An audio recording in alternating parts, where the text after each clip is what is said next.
তো নমস্কার বন্ধুরা, আজ কিন্তু মহানবমী। আর মহানবমীর এই রাত্রিবেলাতে চলে এসেছি আমরা তেঁতুলতলা মায়ের কাছে। তো চলো, রাস্তার ভিড়টা কিন্তু প্রচণ্ড পরিমাণে ভিড় হয়েছে এবং রাস্তাটা বেশ সুন্দরভাবে ডেকোরেশন করা হয়েছে।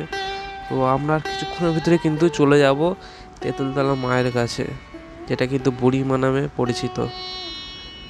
তো ফাইনালি আমরা চলে এসেছি কিন্তু তেঁতুলতলা মায়ের মন্দিরের সামনে। তো এখানকার মানুষজনের ভিড়টা দেখো শুধু কতটা পরিমাণে ভিড়। এবং এখানে কিন্তু পুজোর জন্যে যেসব জিনিসপত্র বিক্রি হচ্ছে সেগুলো কিন্তু নিয়ে তোমরা পুজো দিতে পারো।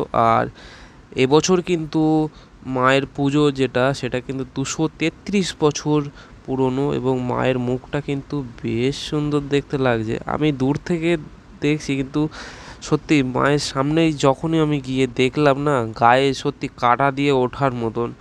মাকে দর্শন করার জন্য কিন্তু এখানে লাখো লাখো দর্শনার্থী এসছে মাকে শুধু একবার দর্শন করার জন্যে। আর এই জায়গাটাই কিন্তু মায়ের জন্য ধূপ মোমবাতি জ্বালানো চলছে। আর এই হচ্ছে কিন্তু মায়ের মন্দির চত্বরটা, যেটা কিন্তু বেশ সুন্দর করে সাজানো হয়েছে পুজোর জন্যে, জগদ্ধাত্রী পুজোর জন্যে। এবং এই হচ্ছে কিন্তু সম্পূর্ণ ক্রাউডটা, যেটা মানুষজন কিন্তু প্রচণ্ড পরিমাণে এখানে ভিড়।